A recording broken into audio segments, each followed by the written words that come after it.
mbere yuko tuza ku isi buri wese Imana yari yaramugeneye igihe cyo kuvuka, igihe cyo gusamwa, igihe cyo kuvuka n'igihe cyo kuva ku isi, kuko gupfa ku Mana ntibibaho. Igihe cyo kuvuka, igihe uzamara kuri iyi si n'igihe uzayisangira, kuko uyisanze ntubupfuye. Ku Mana upfuye nusanze shitani ugiye mu nyenga y'umuriro, uwo ni ubapfuye. Hapfa bande rero. Iyo tugeze kuri iyi si, kubera ubwigenge Imana yaduhaye, dufite uburenganzira bwo kuyoboka Imana cyangwa kuyoboka shitani. Iyo wayobotse Imana rero, cya gihe yakugeneye ntigishobora kurengaho n'isegonda, ntigishobora kuburaho n'isegonda. Iyo kigeze uragenda. Ubuyobe, imitego n'ibitero bya sekibi, ububasha bwa muntu, urumuri rwa muntu, umutsindo, ubutabazi bw'abamarayika, ubucibwe bwa shitani, ubutabazi bw'abatagatifu, inyenga ku isi, muri umunyu w'isi, muri urumuri rw'isi.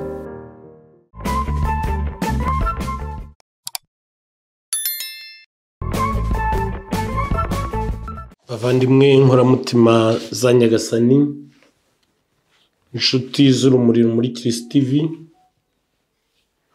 Kristo Yesu akuzwe. Ndagira ngo mbashimire ku nkunga y'ibitekerezo ndetse n'izindi nkunga n'Isengesho. Nshimira abantu cyane bahora bambwira ko bansabira, mbeshejweho n'amasengesho yabo, kuko nyine mu bukristo ntawigira, twese tugenda twunganirana, dusabirana bamwe ku bandi. Ndagira ngo rero mbashimire, kuko hari benshi rwose bambwiye ko bansabira kandi bingeraho, kuko ntekereza ko agatege ngenda mbona gaturuka ku isengesho ryabo. Ndabashimira izo nkunga zose zinyuranye mudahwema gutera urubuga Urumuri muri Kristo TV, kuko nababwiye ko kugeza ubu atari urwanjye, ari urwanyu na Yezu na Bikira Mariya. Twese rero tukaba tugomba kurutangamo ibitekerezo, ndetse nuko ari imyanya ibura, wenda mu minsi iri imbere n'ababa bafite ibitekerezo bakurikije experience bagize bakuye ku Urumuri muri Kristo TV, nabo umuntu yajya bahakanya bakagira icyo bavuga cyafasha abandi bavandimwe bakiri bato mu kwemera, ko ntekereza ko hari abamaze gukura. Uyu munsi rero nkaba nkomeza nsubiza ibibazo mwambajije, nubwo wenda hari ibyo batarampa, ariko ibyo mfite ndabisubiza, nabyo nibiza nzabisubiza, uko Roho Nyagasani amfasha. Cy'ingenzi rero dukomeze dusabirane.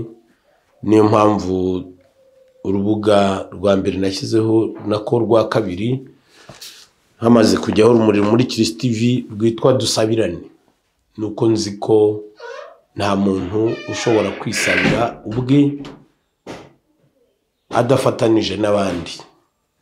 Ni nacyo Yezu Kristo yatubwiye ko dufite ingabire zinyuranye, nta muntu n'umwe udafite ingabire.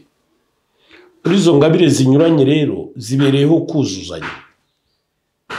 Ingabire yanjye igakora ibyo igomba gukora, yawe igakora ibyo igomba gukora, ya kanaka igakora ibyo igomba gukora, zose zikuzuzanya. Ingorane dufite nuko hari bamwe badashaka kuzikoresha. Niba ari ukutabishaka, niba ari ukutamenya ko bazifite, niba simbizi, cyangwa bakazikoresha mu bindi zitanagenewe. Ari nabo shitani zifatana ikazikoresha. Nabari bose bakora amahano burya shitani bafatanye ingabire Imana yabahaye. Tuvuge Imana ishobora kuguha ingabire y'urukundo. Shitani iyo yifashe ihindura ingabire y'ubusambanyi.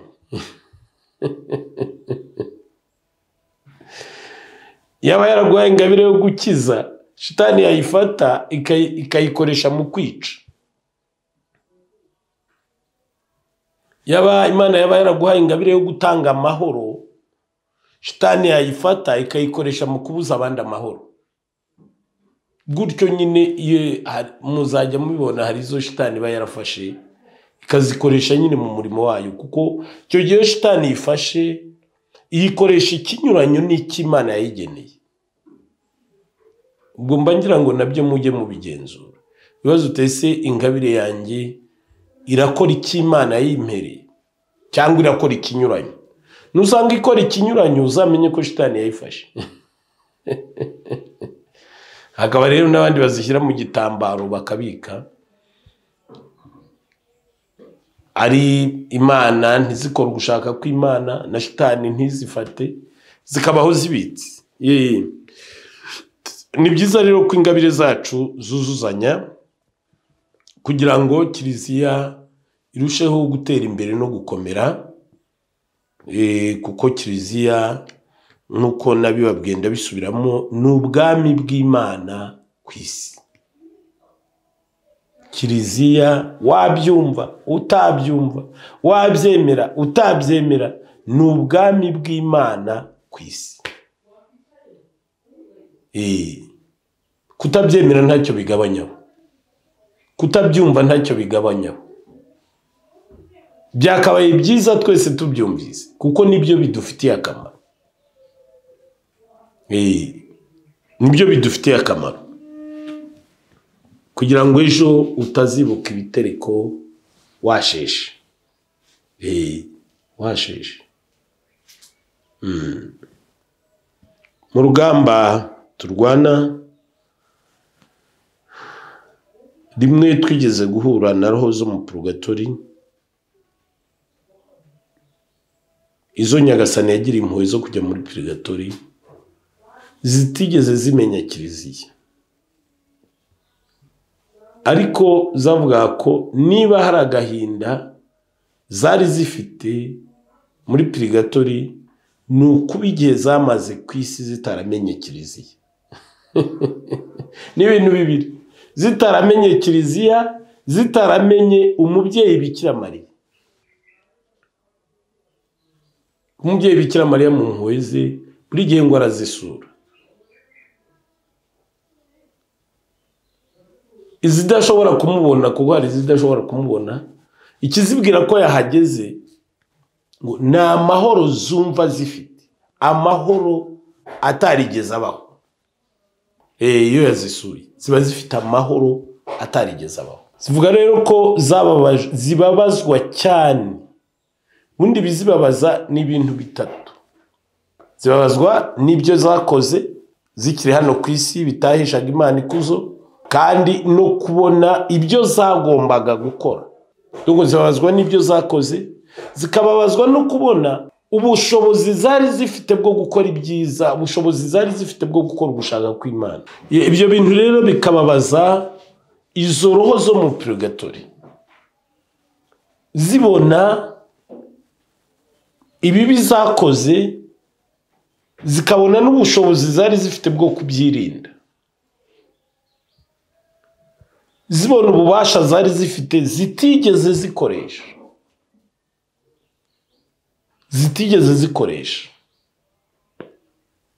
zikababazwa cyane. Ubwo izitaramenye Kiliziya zikababazwa n'ukuntu zikiri hano ku isi zitigeze zimenya Kiliziya imwe gatolika yashinzwe na Yezu Kristo ku ntumwa 12.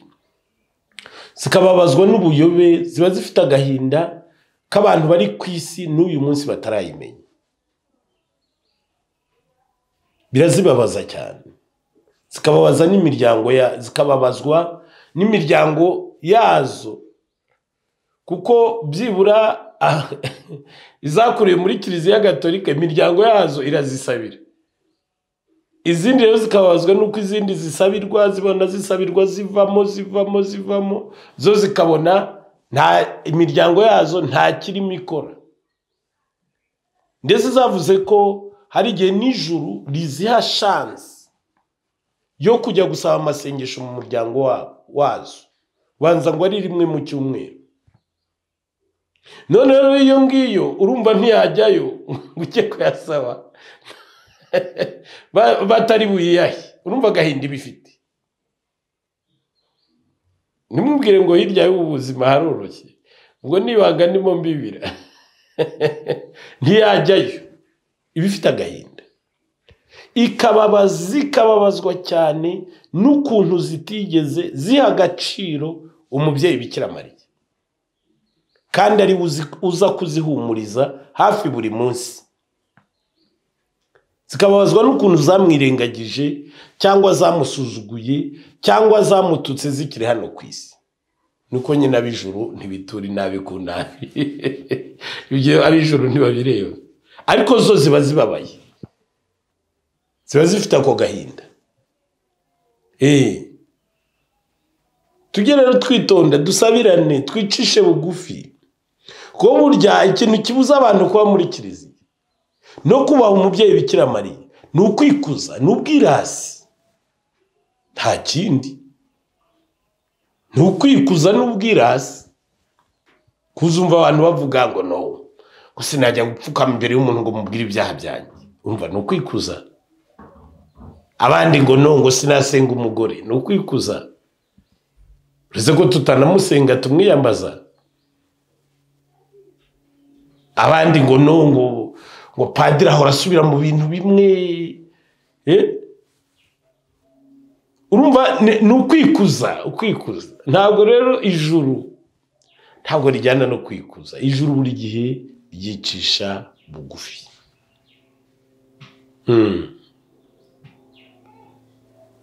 Tujye tumenya icyo dukwiriye gukora hakiri kare, ko hari igihe ibyo wanga kumva n'ibyo wanga kumenya uyu munsi n'uburyo wanga kubyaza umusaruro ubukungu buri muri kiliziya, hari igihe nyine uzabyifuza utakibishoboye. Wenda uri aho muri Prigatori nugira amahirwe, cyangwa se ukagira ibyago ukajya mu nyengamuri. Kw'icyo gihe kuko uba wabaye roho, reka ubu dufite amahirwe kuko twambaye imibiri, hari ibintu byinshi tutabona, nako nta n'icyo tubona. Turahumirije, ntabwo tubona. Buriya amahirwe dufite nuko duhumye, turahumye, turi impumyi. Ariko iyo usohotse muri uyu mubiri ubona byose uko biri byose uko biri. Wabibona rero, wasanga hari ibyo wagombaga gukora utakoze, ukagira agahinda, ukongera kugira agahinda k'abavandimwe bawe batarimo babikora, uzi aho bikugejeje. Aricyo cyabaye kuri wa mukungu kiburabwenge, wa mukungu na Lazaro, wanze kwakira Lazaro. Muribuka ko yavuze ati nyakubahwa Aburahamu, ariko iyo mubisoma mugira ngo ni imikino. Nta mikino irimo, ngiye maze kubyemera, nimushaka namwe muzabyemere, nta mikino ihari. Uwanditse Bibiliya yagiye yandika ngo ni imigani, ariko ngiye kugeza ubu kuri jye ntibikiri imigani, ni ukuri kwambaye ubusa. Avuga ati nyakubahwa Aburahamu, ohereza Lazaro akoza agatoki mu mazi, reba agatoki, atonyangirize agatonyanga ku rurimi rwanjye. Bibazo uwo mukungu wanyoye amawisike, akanywa amashampanye, mbese akanywa ibyo ashaka byose, uwo munsi akaba yumva adakwiriye n'ikirahure cy'amazi. Wavuga ati byibura mumpe ikirahure cy'amazi, yifuza agatonyanga. Sinzi niba muba mwumva ubwo bari uko babungana. Nta mikino irimo, ntabwo ari umugani, ntabwo ari umugani. Njye namenye ko atari umugani ryarira hashize imyaka myinshi sinkibyibuka. Sinahenze ko nzabivuga mba nabifashe mu mutwe. Mwaka mba narawufashe. Ariko ndibuka hari umwana twaderiviye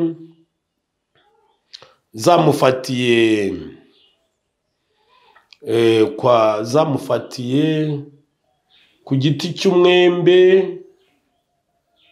izaza aho bita ikabonero ku ishuri. Ni kabonero ni kaki sinkibuka neza. Tuzibaza rero zari zaramunyoye amaraso, zikavuga ko zishinzwe kuvoma amaraso mu bantu ziyashyira bikuzimu barimo bashya. Ko ndibukana zibibajije inshuro nyinshi nshaka kubihuza n'iyo vanjiri, nkazibaza ngo ikuzimu bakora iki, ngo barimo barashya. Ikuzimu bakora barimo barashya. Ariko nyuma uko nagiye mpura n'ibindi byinshi, jewe ntabwo ivanjiri aho bagiye bandika ku mutwe ngo umugani uyu n'uyu, ntabwo kuri jye bikiri imigani, ni ukuri kwambaye gusa. Wibaze rero ubona byose ibyo wagombaga gukora, uko wagombaga kubaho, uko wagombaga kwitwara, ugasanga wakoze ikinyuranyo cyabyo, kandi ubwo bushobozi wari ubufite. Kandi ibyo nibyo kiliziya idutoza buri gihe. Bavandimwe rero, reka ibyo mbirekeraho, dutangire kuganira ku bibazo mwabajije. Ariko mbere yuko tubyinjiramo nk'uko bisanzwe, turasaba umubyeyi Bikira Mariya kugira ngo aze kudufasha. Ku izina ry'Imana Data na Mwana na Roho Mutagatifu, amina. Umubyeyi wacu Bikira Mariya ndagutumiye kugira ngo uze dufatanye muri iki kiganiro gusubiza ibi bibazo. Urabizi neza ko ntamenya ibisubizo byose by'ibibazo abantu bibaza. Ndagusaba rero ngo wohereze roho wawe, roho wa Nyagasani, kuko nzi ko aho uri umugeni wa Roho Mutagatifu. Roho Mutagatifu abahatwikiriye. Nsabire Roho Mutagatifu kugira ngo aze ayobore ubwenge bwanjye, ayobore ibitekerezo. Roho Mutagatifu ambwirize, kuko Yezu Kristo yabidusezeranije, katubwira ngo igihe bazatubaza ntituzibaze icyo tuzasubiza, tuzasubiza ikije, kuko ari cyo Roho Mutagatifu azaba duhaye. Ndagusaba rero ngo nanyu nsabire nshobore kumwumva no kumwumvira, noye gusubiza ibijyanye n'amarangamutima yanjye cyangwa n'ubwenge n'ibitekerezo byanjye, ahubwo nsubize ibikomotse kuri Roho Mutagatifu. Ndakuramutsa Mariya, wujine muhorana n'Imana, wahebuje abagore bose umugisha, na Yezu umwana wabyara asingizwa. Mariya Mutagatifu umubyeyi w'Imana, urajya udusabira tw'abanyabyaha kuri ubu n'igihe tuzapfira. Amina. Ku izina ry'Imana Data na Mwana na Roho Mutagatifu. Amina.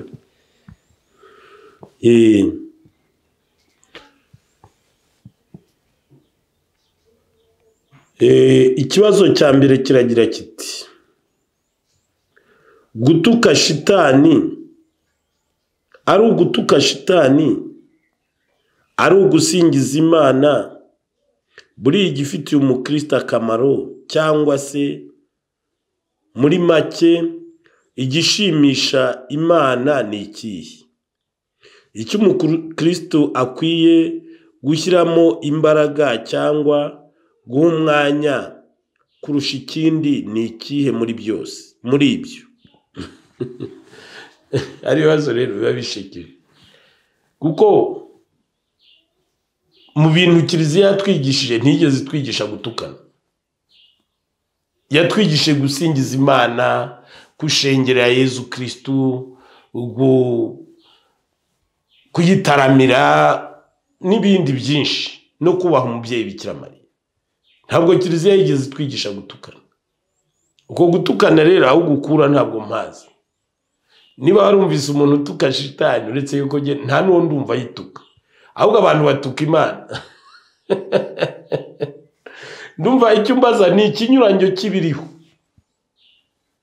Nanjye ndagira ngo nkubaze, kuva wabaho wigeze wumva umuntu uhura n'ibibazo agataka avuga ngo shitani wampoye iki? Numbwira ko wumvise umuntu uvuga ngo shitani wampoye iki, shitani biwankoreye, shitani kuki wangenje utyo, ubwo nibwo nemera yuko hari abantu batuka shitani. Ku icyo gihe nyine azaba arimo ayituka kubera ibyo yamukoreye. Ahubwo genzi ko abantu batuka Imana kandi bayihohotera banayirenganya, bayitukira ibyo shitani yabakoreye. Gasa umuntu yicaye, Mana wampoye iki, Mana kuki bari ibingi barije bibaho, Mana ibi byambaye burihe, Mana wandemeye iki, Mana kuki waretse mbaho, Mana kuki waretse mvuka, Mana. Abantu tukajyaho tukayituka ibitutsi byinshi cyane. Ariko jewe ku myaka mfite nawe ndumva tuka shitani, nawe ndumva, uretse ko kuri je nta n'igitutsi numva umuntu yabona cyo kwituka. Ikizi icyo wayivuga cyose wasanga ari kwiteye. Uvuze ko ari umujura ntabwo waba uyitutse, kuko ibi byacu kibi ingabire zacu kibi biki byose.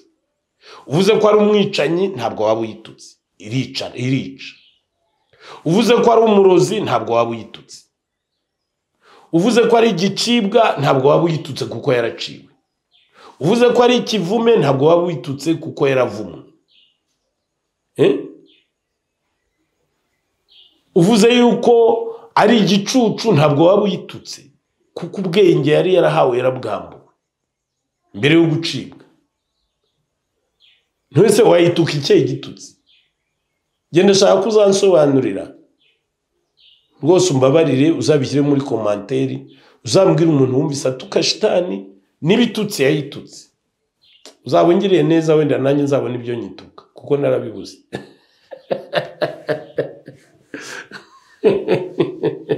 Rwose ako kantu uzakankorere, uzambwira uti genda numvise umuntu utuka shitani yayitutse gutya na gutya na gutya.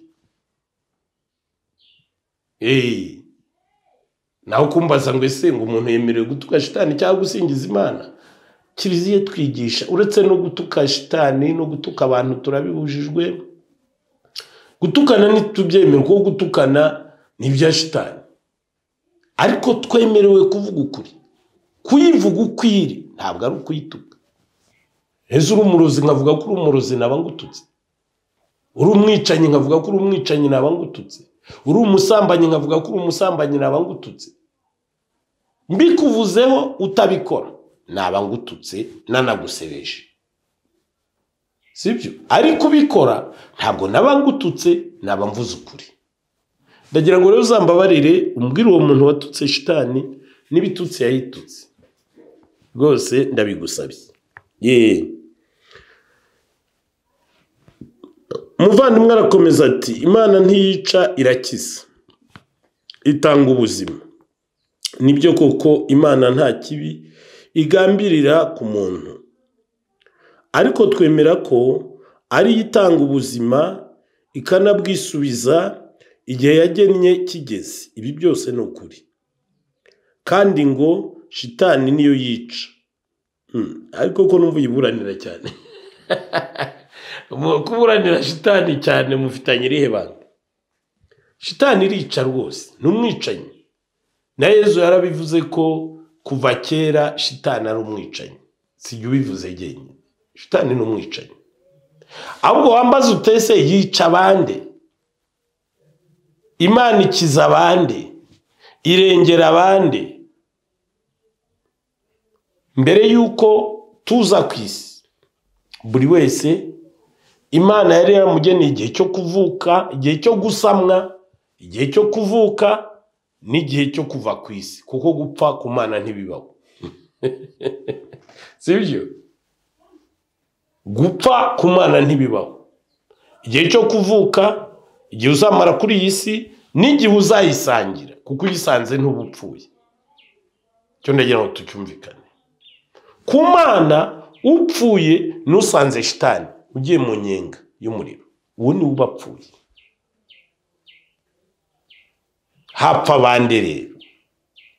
Iyo tugeze kuri iyi si, kubera ubwigenge Imana yaduhaye, dufite uburenganzira bwo kuyoboka Imana cyangwa kuyoboka shitani.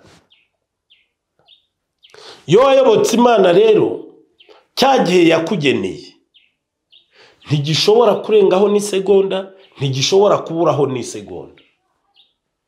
Iyo kigeze uragenda, kandi iyo ugiye ntubupfuye, ahubwo uba ugiye mu buzima. Navuga ngo ubuvutse, uba winjiye mu buzima, ubuvuye mu bucakara bw'iyi si, ugiye mu bwigenge bw'abana b'Imana. Ubuvuye muri tije ugiye mu kwigenga. Rega hano ku isi turi muri tije, turi muri prison. Ufunguwe, urangije igihano dukomora nyine ku cyaha cy'inkomoko.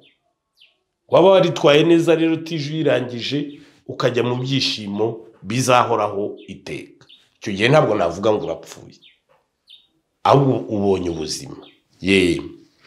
Shitani rero abo yica ni abo ngabo bayiyobotse,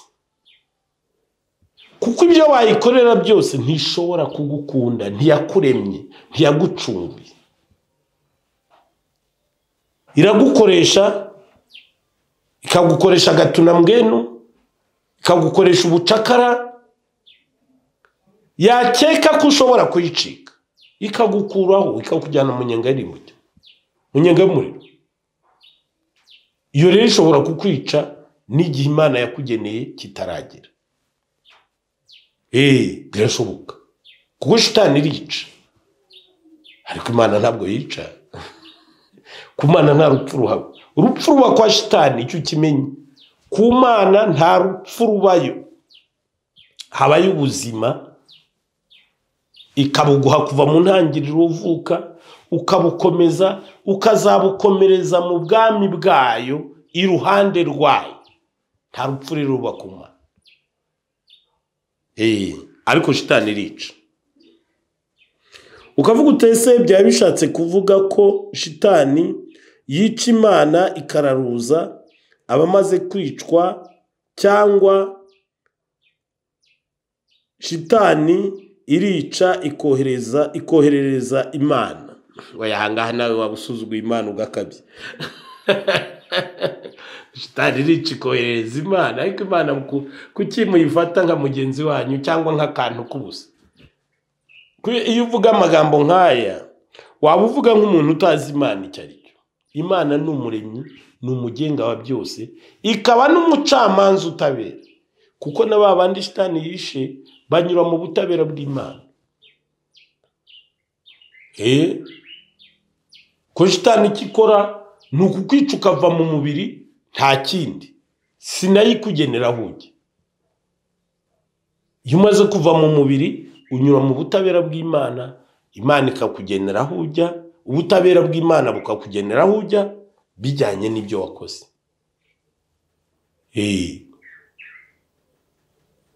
Kuko shitani igira ububasha ku mubiri, ariko ntigira ububasha kuri roho. Roho ni y'Imana, niyo yarire, niyigenera aho igomba kujya, bijyanye n'ibyo yakoze. Ariko tuvuze ngo niyigenera, nanone twaba twibeshye, kuko shitani roho niyo yigenera aho izajya. Ko tuzi ibyo tugomba gukora ngo tuzabe mu buzima bwiza, tuzi n'ibyo tugomba gukora ngo tuzabe mu buzima bubi. Ibyo duhisemo gukora rero nibyo bitujyana aho tugomba kujya. Ubwo se twe twihitiramo. Erega urubanza nitwe turwicira. Nta muntu Imana yaremeye kurimbuka, nta n'umwe, nitwe twirimbura.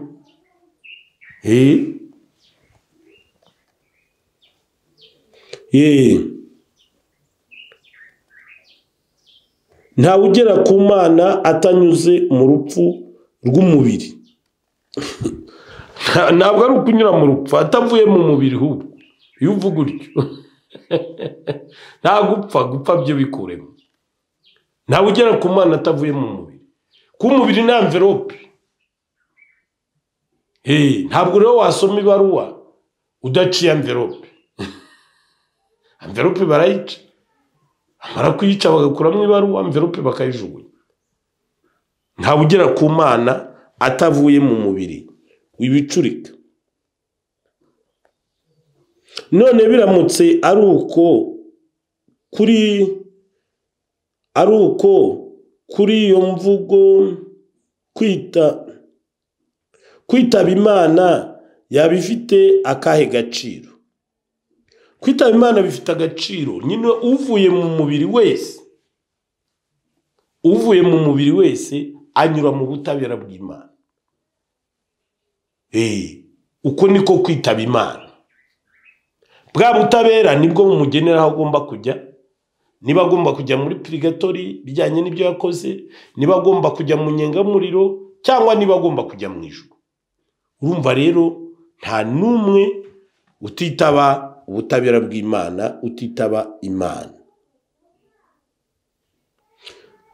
None ijambo ry'Imana rivuga ngo ntimugatinya abica umubiri, ahubwo mutinye ushobora kwica, yarangiza akakuroha mu muriro utazima. Mumbabarire sinzi niba mbivuze neza uko biri. Ibyo uvuga nibyo. Uwica umubiri ninde? Ushobora kwica umubiri na roho icyarimwe ninde?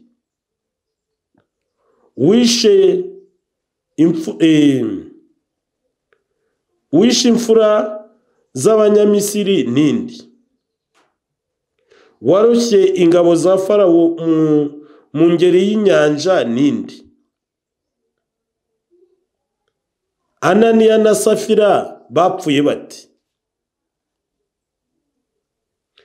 Muri 94 abagome bakinishije kwigabiza amakanzu y'abasaseredoti bakayambara, bagakura za Ukaristiya muri tabernakuro, bagakora sene yo gutura igitambo kuri alitari. Mbazage ndabizi neza icyakurikiyeho mu minsi mike gusa, kandi nta muntu wabakozeho. Wenda ntibyuzuye icyakurikiyeho, ndabona kitagaragara, ariko birumvikana ko avuga ko icyakurikiyeho nyine bashobora kuba barapfuye. Reka rero duhere kuwica umubiri. Wica umubiri ninde? Reka ivanjiri tuyisome, iraduha ubushishozi. Ibyo uvuga biri mu ivanjiri ntagatifu yanditswe na mutagatifu Matayo, umutwe wa 10 kuva ku murongo wa 26 kugeza 33.